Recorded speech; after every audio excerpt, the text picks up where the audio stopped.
Bonjour à tous pour cette nouvelle vidéo consacrée à la variante Ulvelstadt contre l'attaque Friedliver. Alors, rappel de ce qu'est l'attaque Friedliver.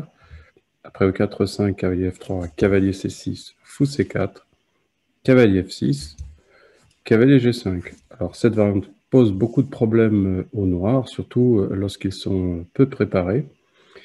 Et nous allons essayer avec la variante Ulvelstadt de trouver une série de positions jouables pour les noirs sans prendre de risques excessifs. Alors, la variante Ulvelstadt commence par D5, et après la prise en D5, contrairement au coup qu'on recommande habituellement de jouer cavalier A5 et qui va nous conduire à jouer avec un pion de moins, avec des compensations certes, mais de manière positionnelle, nous allons essayer de réagir immédiatement par B5. Alors, quel est le principe de ce coup?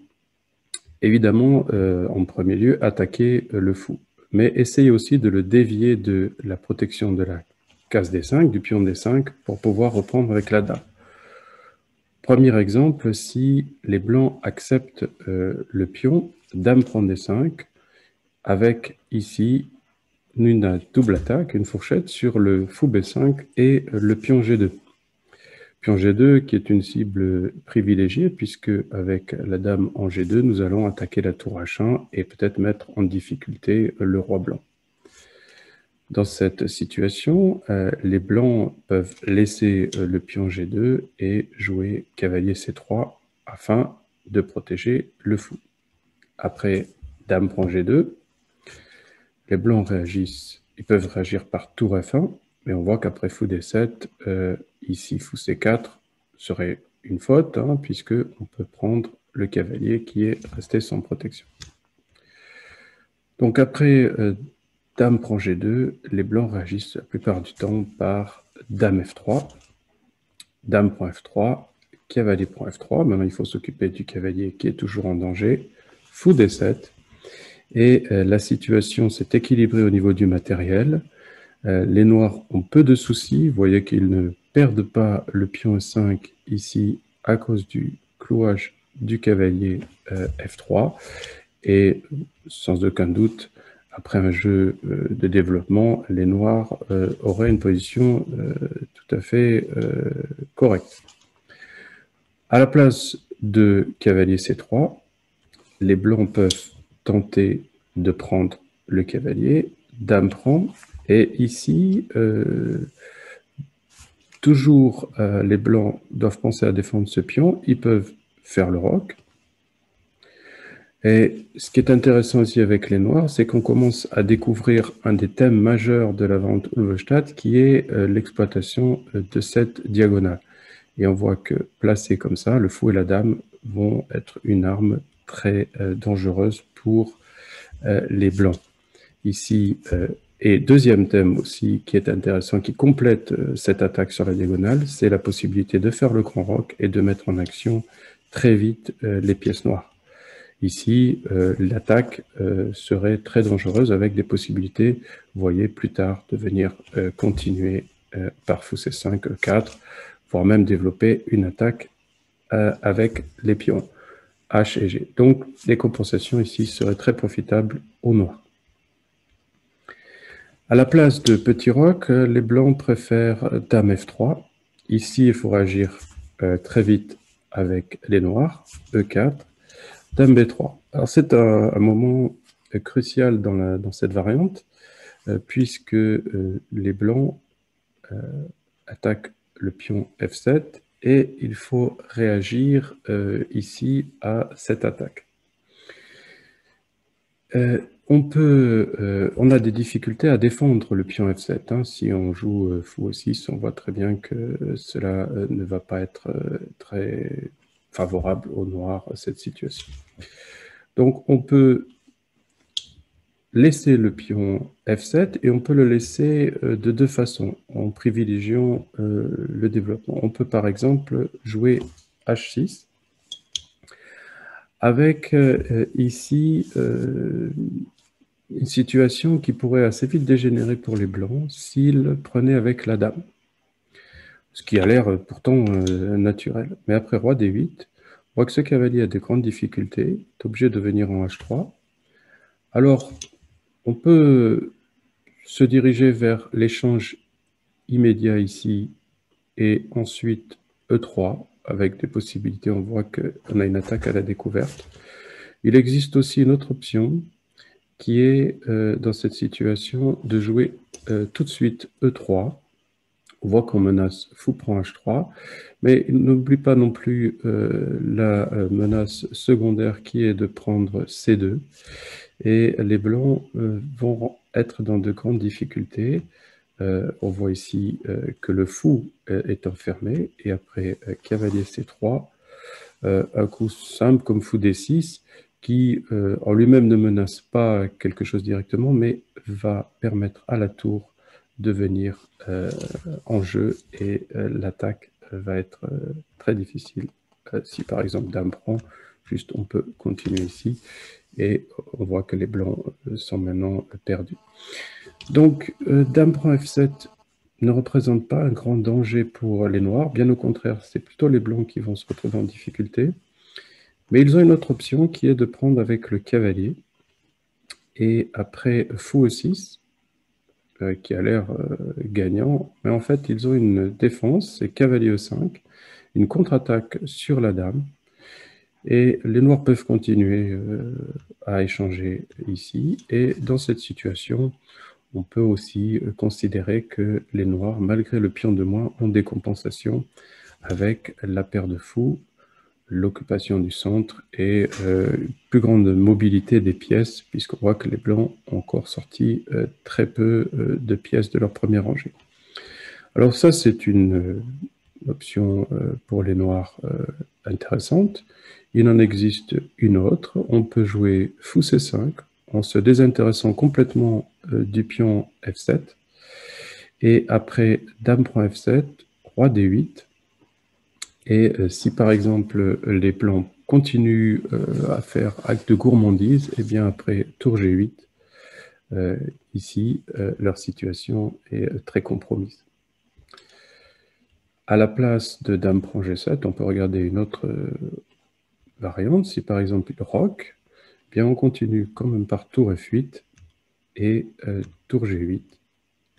Et on voit qu'ici, toutes les pièces noires, ou quasiment toutes les pièces noires, sont dirigées vers l'attaque. Et E3 pointe déjà avec ici l'attaque sur de nombreuses lignes. On voit que ce n'est pas très enviable pour les blancs. Donc, pour résumer la prise du pion en B5 par le fou, pas de grand danger. On peut aussi ici donc prendre une autre direction avec les blancs, c'est de prendre le cavalier. Puis on prend cavalier C3. On voit toujours la possibilité pour les noirs de chasser assez vite ce cavalier. Dès qu'il n'y a plus de pression sur F7, eh bien, il est obligé de revenir à sa case F3, et les noirs vont dérouler leur développement. Et malgré le fait d'avoir un pion de moins, mais qui est un pion C6, finalement assez isolé, et qui deviendra certainement la cible plus tard des pièces noires, de la dame par exemple, la paire de fous compense très largement. Et ici encore, peu de difficultés pour les noirs pour développer leur jeu. Donc deuxième variante contre B5, qui est de prendre le cavalier, qui ne pose pas trop de difficultés aux noirs. La dernière, alors j'en ai pas parlé, mais si on recule simplement le fou, on va s'exposer à une attaque du cavalier, et après de la même manière, on va pouvoir récupérer le pion D5 et chasser le cavalier G5. Idem si on revient en E2, on aura toujours cavalier D4 avec une expansion du jeu noir. La dernière option qui va nous intéresser ici, c'est le recul du fou en F1.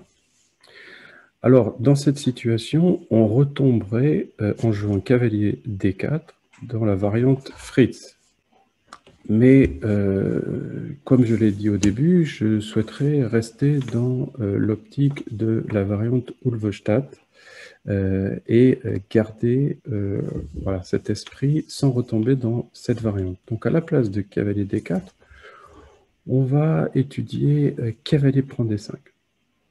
Alors cavalier prend D5, puisque le cavalier occupe la place de la dame, ben, il permet le retour du fou qui va prendre le pion B5. Donc on se retrouve à nouveau avec un pion en moins pour les noirs. On ne peut pas prendre le cavalier G5 ici, puisque, évidemment, après, on perdrait du matériel. Après, il faut penser 6. Donc, il nous faut protéger le cavalier C6, tout en gardant, évidemment, la menace sur le cavalier G5. Ici, les blancs pourraient... on va regarder D4, mais ils pourraient aussi jouer plusieurs options. Par exemple, ils pourraient jouer Dame F3. Alors, Dame F3 attaquant le pion F7 et attaquant le cavalier, surtout si la dame va prendre le cavalier G5. Alors, plutôt que de jouer cette variante Dame prend G5, je préconise Dame D7. Cette dame va protéger le pion F7 et le cavalier, et on retrouve notre idée potentielle de faire le grand roc. Par exemple, petit roc, on va chasser d'abord le fou, on va chasser le cavalier. Vous voyez que on met les pièces en place, le grand roc, et ici, on voit tout de suite que on a encore une fois des possibilités d'extension au niveau des noirs et qui peuvent nous amener à prendre l'avantage. Donc une situation, je trouve, plutôt agréable pour les noirs. Alors, plutôt que Dame F3, ici, on va regarder la dernière suite avec D4. Alors, D4, on comprend l'idée, c'est de protéger le cavalier G5, d'ouvrir les lignes, notamment la colonne E, pour la future tour F1 après le petit roc. Si par exemple on joue après D4 fou E7, les blancs ont un simple retour en F3, mais qui pose beaucoup de difficultés au noir, puisque le cavalier va venir maintenant mettre la pression sur notre cavalier cloué. Alors on va accepter le défi avec E prend D4, petit roc, et ici c'est ce qu'on a dit, la tour va vouloir venir attaquer le roi, fou E7. Si tour E1, ben là on va pouvoir faire le petit roc et les noirs ont une situation agréable. Les blancs vont continuer à mettre la pression par dame H5. Hein, double fonction pour cette dame, protéger le cavalier et attaquer F7. Là, on n'a pas le choix, hein, on est obligé de jouer G6, car évidemment, si on avait fait le petit roc, on aurait été maté en H7. Dame H6, et maintenant il faut jouer de manière extrêmement précise avec les noirs. Vous voyez qu'on est condamné, notre petit roc est condamné, donc on est obligé de se diriger vers le grand roc. On va jouer Dame D7, tour 1, A6, on va chasser d'abord le roi, et maintenant il nous faut trouver un coup de préparation au grand roc, parce que si on joue le grand roc, on va avoir évidemment des difficultés après cavalier prend F7. Donc on va jouer Dame F5, qui protège le pion F7, et qui va nous permettre de mettre enfin notre roi à l'abri. Cavalier F3, ici, c'est une variante, hein, il y a sans doute d'autres possibilités. Au fur et à mesure où on avance dans la partie, on peut trouver aussi d'autres coups pour les uns et les autres. Mais ici, restons sur cette ligne. Fou prend cavalier, cavalier prend D4, juste une série d'échanges.